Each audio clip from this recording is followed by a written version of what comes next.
Hallo, ich bin Adel der Reisende. Ich bin mit meinem Camper und meinen 2 Hunden unterwegs durch Europa. Aktuell bin ich auf Kreta, im Westen von Kreta, an diesem wundervollen Ort hier. Ich zeige einen Blick. Hammer, oder? Das ist quasi mein neues Leben, das ich mir selber ausgesucht habe. Ja, und zwar möchte ich heute auf mein letztes Video anknüpfen, worum es ging, wie man von der 3D-Matrix in die fünfte Dimension kommt. Heute möchte ich allerdings etwas einfacher reden und etwas tiefer gehen und Beispiele nennen. Und da es auch wahrscheinlich für viele diese Begriffe zu weit sind, sage ich mal, oder zu hoch, die sich noch nicht mit diesem Thema befasst haben. Also alles ist ja eine Begrifflichkeit. Genauso wie du zum Universum oder zu Gott Universum sagen kannst oder Engel oder wenn du auch an wen du immer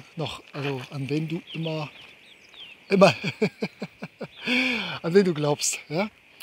So, aller Anfang ist schwer. Ich muss erst mal warm werden im Reden. Also, ich muss sagen, ich bin seit gestern jetzt hier. Hier ist normalerweise Rambazamba, aber jetzt im Februar ist natürlich hier gar nichts los.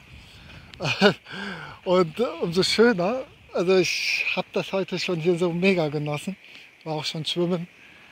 Und meine Hunde, die genießen das genauso, die spielen. Ja, ich laufe mal hier mit euch nochmal, das zu zeigen, dass ihr nicht die ganze Zeit nur mich hier betrachtet. Ich möchte das auch gerne mit euch teilen hier. So, ja, was wollte ich sagen? Vertrauen Sie den Qualitätsmedien, fällt mir spontan ein. Wer hat diesen Spruch schon mal gehört? Vertrauen Sie den Qualitätsmedien. Hinterfragen Sie nicht unsere Regeln. Das darf niemals hinterfragt werden.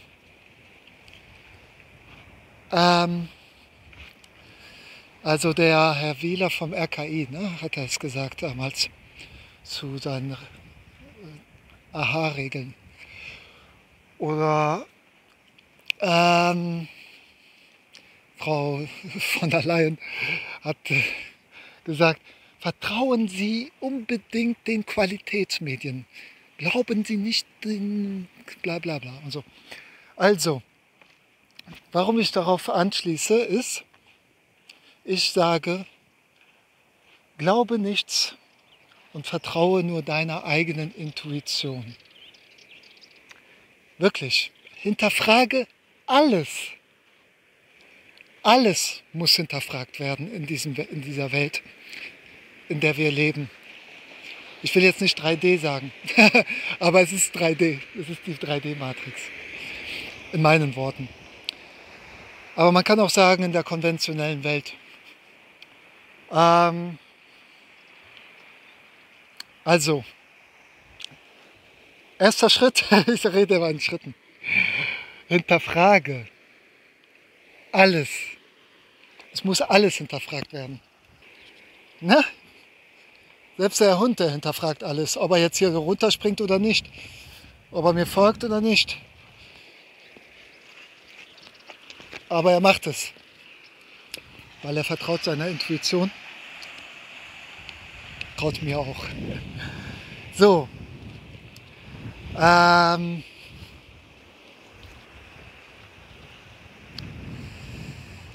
das heißt, lasse Altes los. Lasse alles los, was dir nicht gut tut.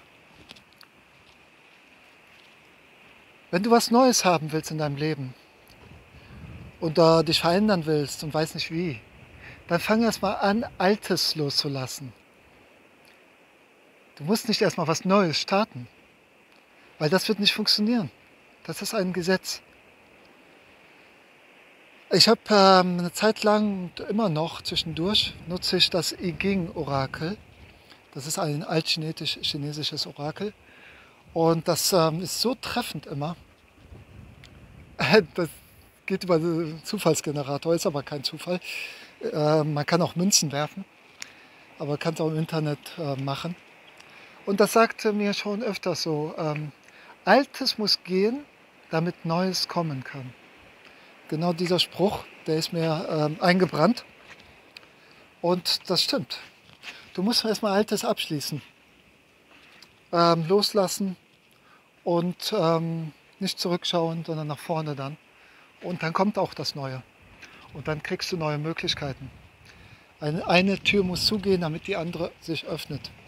Natürlich siehst du die vielleicht schon geöffnet, aber du musst die andere trotzdem schließen, um durch die andere Tür zu gehen. Sonst hast du alle Türen offen und das klappt normalerweise nicht so gut. Boah, herrlich. Also das ist echt das Paradies, oder? Ich weiß gar nicht, ob das so auf der Kamera rüberkommt. Ich suche gerade meine Hunde. Ach, da ist er gerade. Ja, der ist schon im Wasser. Guck mal hier. Die Hunde, die sehen das Paradies genauso wie wir. Der Gott, die geht normal gar nicht ins Wasser, gerne. Und hier springt er sofort ins Wasser, weil er liebt das. Upsala. Ja, der Buddy ist eher wasserscheu. Was wollte ich sagen? Ich springe manchmal ein bisschen, tut mir leid, vor allem wenn ich unterwegs bin. Verzeiht mir.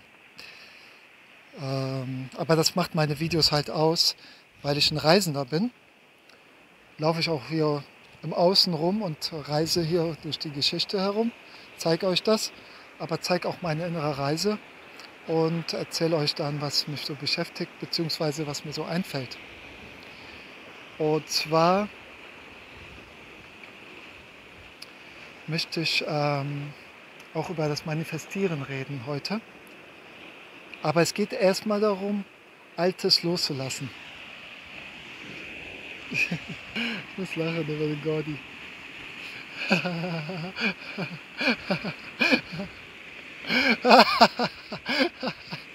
Das ist ein Blatt im Wasser. Das ist so cool, das ist so lustig. Der Gordi ist so lustig. Ja, so, jetzt habe ich das Alte losgelassen. Jetzt fange ich an mit dem Neuen. Manifestiere dein Leben. Lass uns ein Paradies manifestieren. Schaut euch mal den Hintergrund hier an. Ja. Wenn man hier ist, da kann man wirklich das Paradies sich vorstellen. Nicht da, wo man hingebracht wird, um zu arbeiten, nämlich in der Stadt, sondern das Leben, das ich mir manifestieren möchte, ist hier in der Natur. Und ich bin halt so ein Strandtyp. Deshalb bin ich hier auf Kreta und ich muss sagen, es ist perfekt für mich. Das ist mein Platz. Zumindest jetzt im Winter. Weil hier ist jetzt wirklich kein Mensch. Normal sind die Strände hier voll. Zumindest dieser hier im Westen. Ja. Wie kann ich manifestieren? Oder wie manifestiert man? Ich erzähle erstmal, wie man manifestieren kann. Und dann möchte ich wirklich bildhaft die neue Erde manifestieren. Also mit euch oder ich zeige ein Beispiel auf, wie ich die neue Welt sehe und wie wir leben werden. Also freut euch, das ist auf jeden Fall ein Traum. Also, wie kann man manifestieren? Also ich nenne mal ein paar Beispiele, wo ich richtig krass Sachen manifestiert habe in meinem Leben.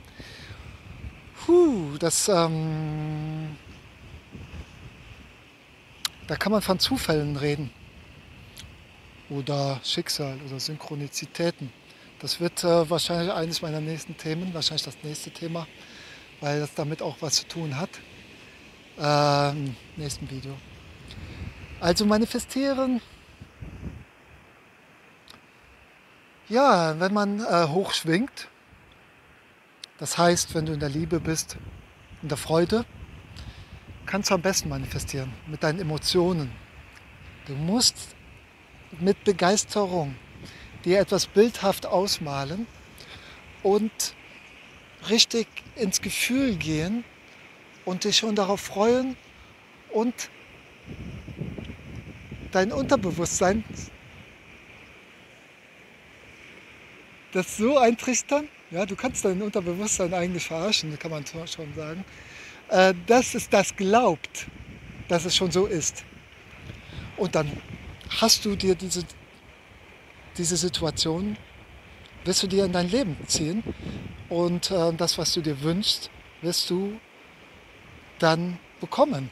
Also es ist eigentlich Ursache-Wirkung-Prinzip.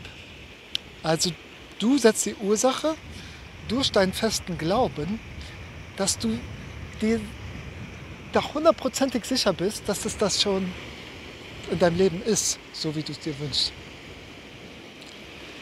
Und dann, ja, dann muss die Folge, also auf diese Ursache erfolgen. Und dann hast du Erfolg gehabt mit deiner Manifestation. So einfach. Ich nenne mal ein Beispiel. Ein Mega-Beispiel. Das ist mein Exemplarbeispiel. Oh Gott, ich stehe da schon in Lauerstellung. Ich will jetzt mit dem Buddy spielen. Der Buddy ist da hinten noch irgendwo. Jetzt kommt er jetzt langsam an. Und? Was passiert jetzt? Also, ich habe damals in Pulheim bei Köln gewohnt und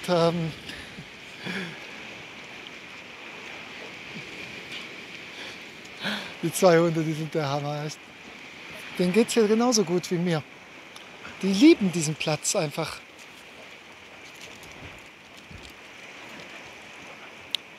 Also, ich habe dann da noch bei meinem alten Arbeitgeber gearbeitet und das wurde mir da immer stressiger und das Ganze hat mir da alles nicht mehr gefallen. Und ich habe mich dann nach München beworben und habe da schon 2 Monate auf eine Antwort gewartet. Und ich hatte auch parallel schon nach Wohnungen gesucht und mich darauf beworben. Auch keine Antwort bekommen. Und dann habe ich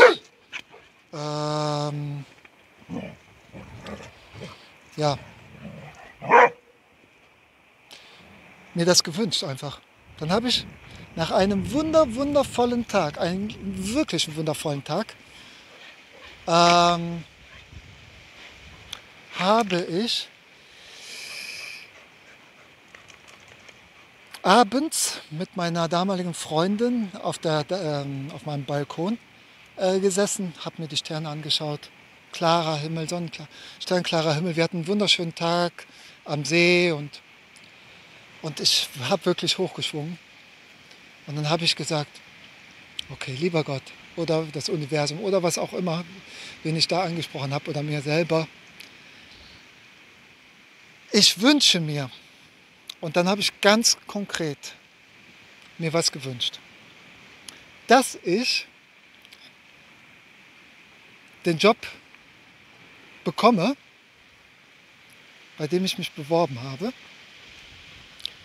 Erstens. Zweitens war, dass ich eine Wohnung kriege. Zwar nicht nur eine Wohnung, ich habe mir die ganz konkret vorgestellt. Und zwar sollte die ja,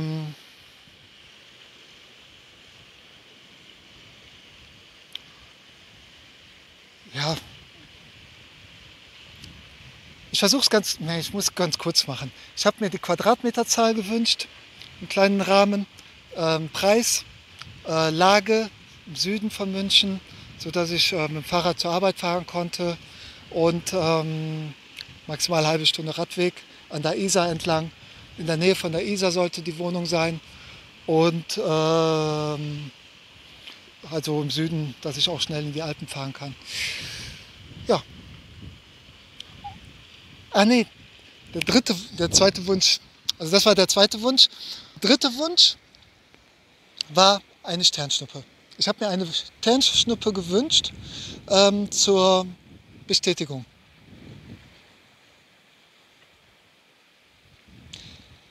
Innerhalb von 5 Minuten, an den ganzen Abend habe ich keine einzige Sternschnuppe sonst gesehen und vorher auch nicht und nachher nicht. Innerhalb von 5 Minuten kam diese Sternschnuppe. Und es war nicht einfach nur eine Sternschnuppe, das war die, also bis zum heutigen Tag die größte Sternschnuppe, die ich jemals in meinem Leben gesehen habe. Also wirklich, die ging so. Also so 3 Sekunden habe ich die bestimmt gesehen. Also sehr, sehr nah. Auch die war nicht weiß, die war schon gelblich. Und also ich so, was? What? Also ihr könnt das nicht glauben. Ich hatte wirklich Gänsehaut bis zu den Fußspitzen. Und ich wusste dann, dass es so kommen wird. So, das, was ich mir wünsche, dass das erfüllt wird. Und es wurde erfüllt. Ich habe genau, exakt diese Wohnung bekommen. Ach so, einen Garten habe ich mir gewünscht, Erdgeschoss. Garten habe ich mir auch gewünscht. Das alles, was ich mir gewünscht habe, ist genau eingetroffen. Ich habe im Süden diese Wohnung gehabt. Zu dem Preis, mit der Quadratmeterzahl, mit der Anzahl der Zimmer und mit der Lage. Das war der Hammer. Das ist nicht so einfach, eine Wohnung in München zu bekommen. Vor allem nicht, wenn du nicht vor Ort bist. Ich bin dann dahin extra geflogen zum Besichtigungstermin.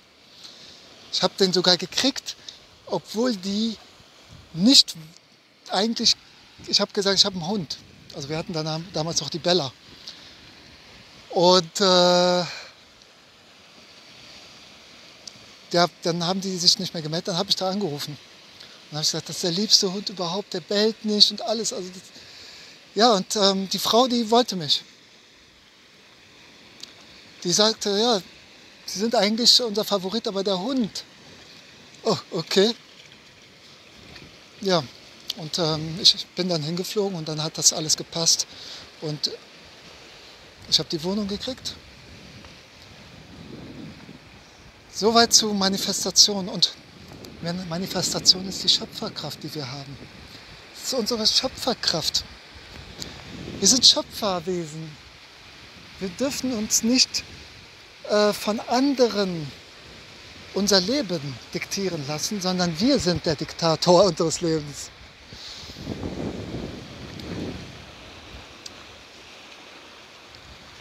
Unsere Träume und Wünsche,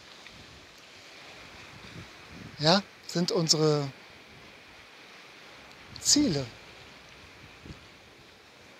Das, was du dir wünschst oder was du dir vorstellen kannst, das kannst du auch erreichen. Das ist immer so. Du musst es nur tun. Du musst die richtigen Weichen stellen, die richtige Ursache setzen, damit die richtige Folge erfolgen kann.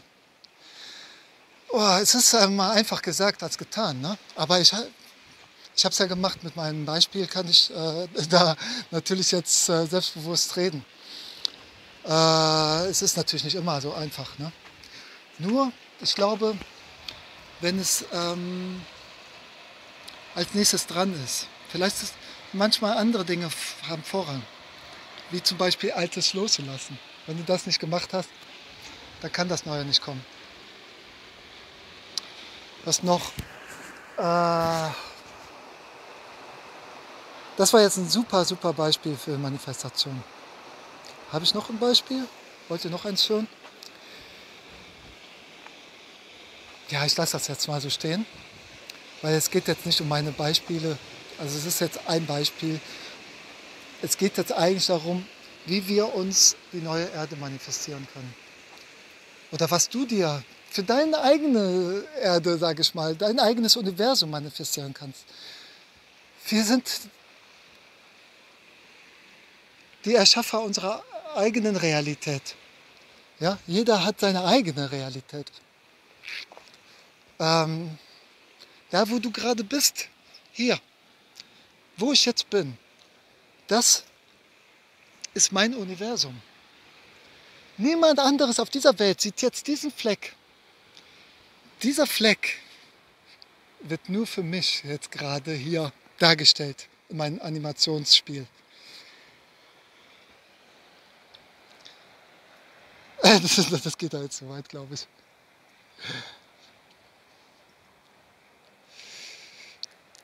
Das hat was mit der Doppelspalttheorie zu tun, wenn jemand das kennt. Nur ganz kurz. Das ist schon zu physikalisch. Quantenphysik halt, ne?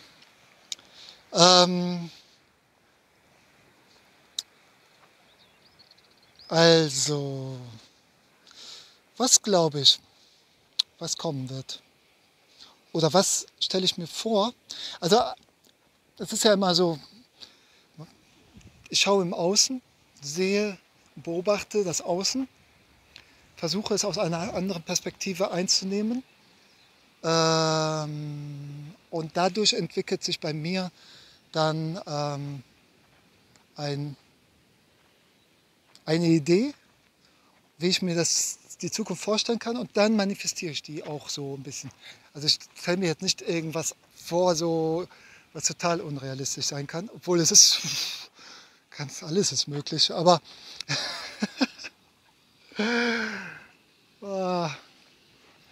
ich muss mal kurz meinen Arm runternehmen, weil mir fällt der Arm ab. Da bin ich wieder, ich habe mir mal das Shirt ausgezogen. Das ist schon recht angenehm, wenn der Wind nicht so da ist. Lässt sich super hier in der Sonne aushalten. Also, ich weiß gar nicht, ob ich gesagt habe, dass ich auch den Job bekommen habe. Ja, es war der einzige Job, auf den ich mich beworben habe. Und für mich kam kein anderer Job in Frage. Und den Job habe ich gekriegt.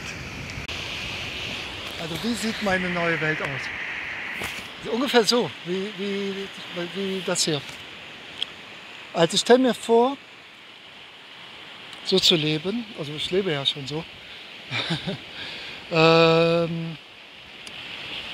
dass die Flüsse, die ausgetrocknet sind, voll Wasser sind. Es gibt ja Canyons, die waren ja voll Wasser. Ich frage mich, wo ist das Wasser hin? Bestimmt nicht in den Wolken. Das Wasser hat ja einen Kreislauf. Das ist irgendwo. Ja. Also ich stelle mir vor, dass wir aus dem Wasser, also aus den Flüssen trinken können, aus den Seen trinken. Das beste Wasser, kristallin, mit Information, der Information des Lebens. Ich stelle mir vor, dass wir in der Natur Bäume haben, Pflanzen, von denen wir uns ernähren können. Die leckersten Früchte und Gemüse oder was auch immer, dass wir uns frei bedienen können, wie im Schlaraffenland. Ja? Wenn wir Lust haben. Ich stelle mir eigentlich vor, dass wir sogar von Lichtnahrung uns ernähren können. Aber Essen ist immer noch ein Genuss und bleibt es auch.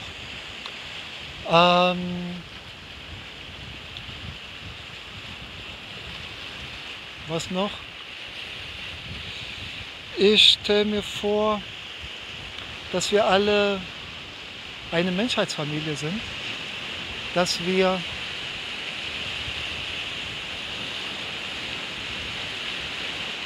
miteinander agieren und nicht gegeneinander.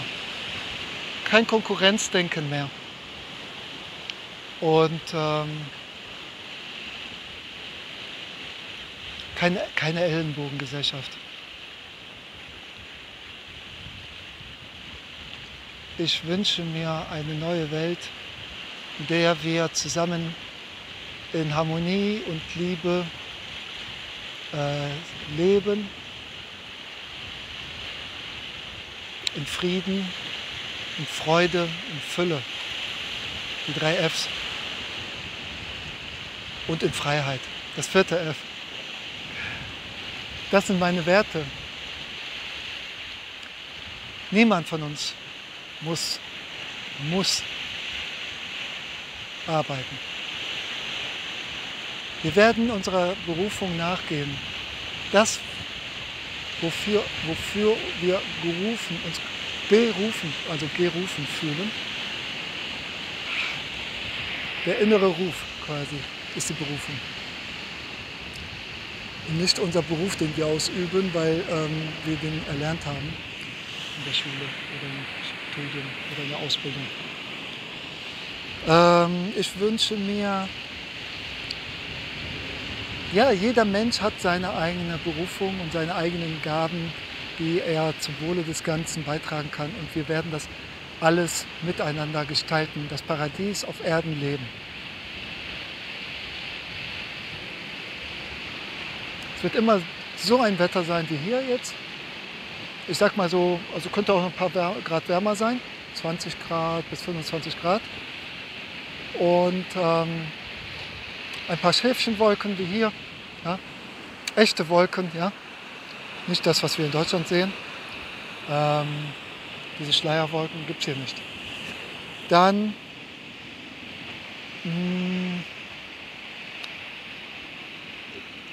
wir müssen uns keine Gedanken machen über die globale Erderwärmung oder über Trockenheit.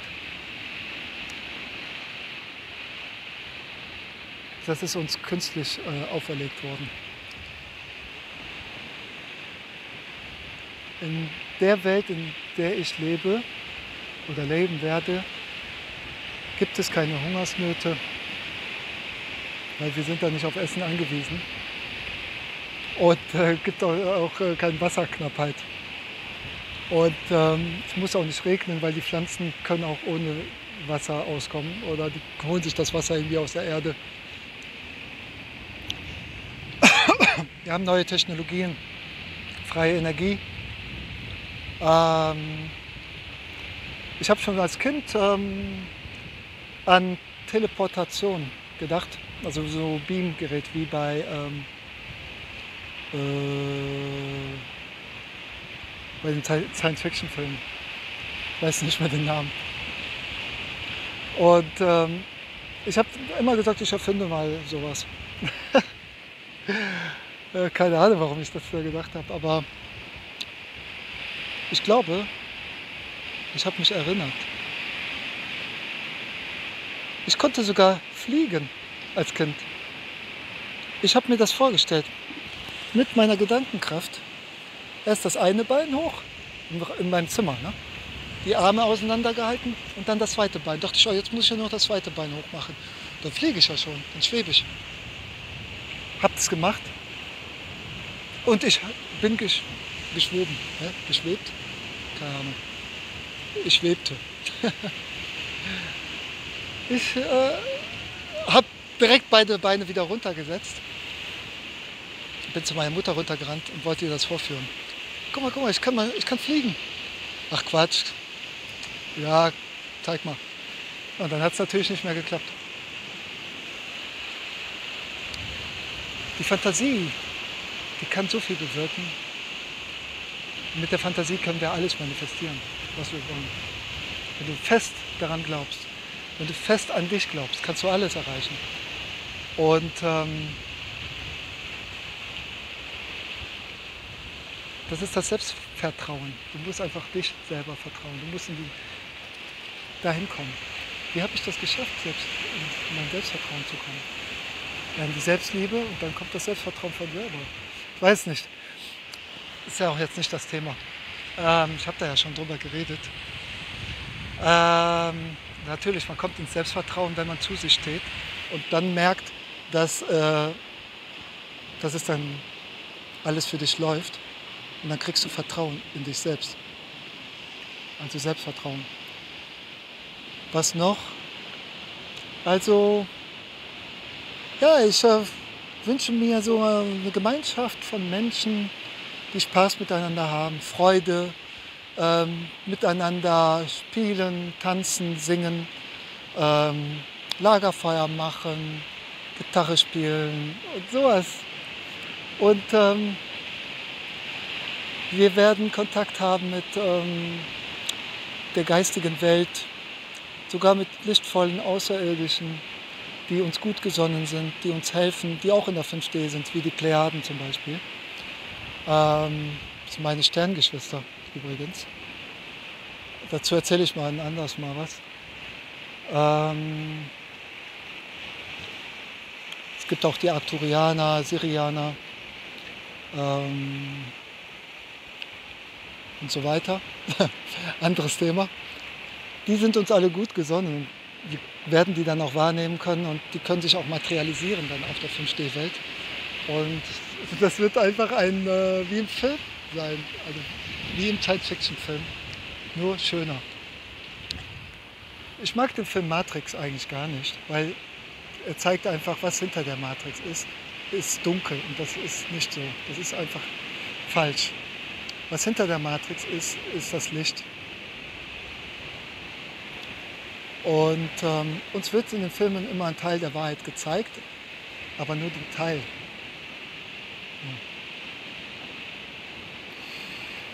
Ja, ich glaube, ich höre jetzt hier auf mit dem Video, sonst geht das hier noch stundenlang. Ihr habt auf jeden Fall einen Eindruck gewonnen, wie ich mir die neue Welt vorstelle. Achso, ich glaube auch, dass wir dann Weltraum reisen können und uns teleportieren können, dass wir fliegen können. Ich weiß nicht, freie Energie haben, nicht arbeiten müssen dafür. Ich möchte jetzt nichts Negatives sagen. Also, ich formuliere jetzt nur positive Sachen und stelle mir das wirklich jetzt so vor, bildhaft und freue mich. Ich freue mich schon. Ihr könnt euch das wahrscheinlich genauso vorstellen, wenn ihr mich hier seht, ja, wie ich hier stehe. So ungefähr stelle ich mir das vor. In der Freude zu sein und in der Liebe. Und es wird so kommen. Und ihr werdet auch dabei sein.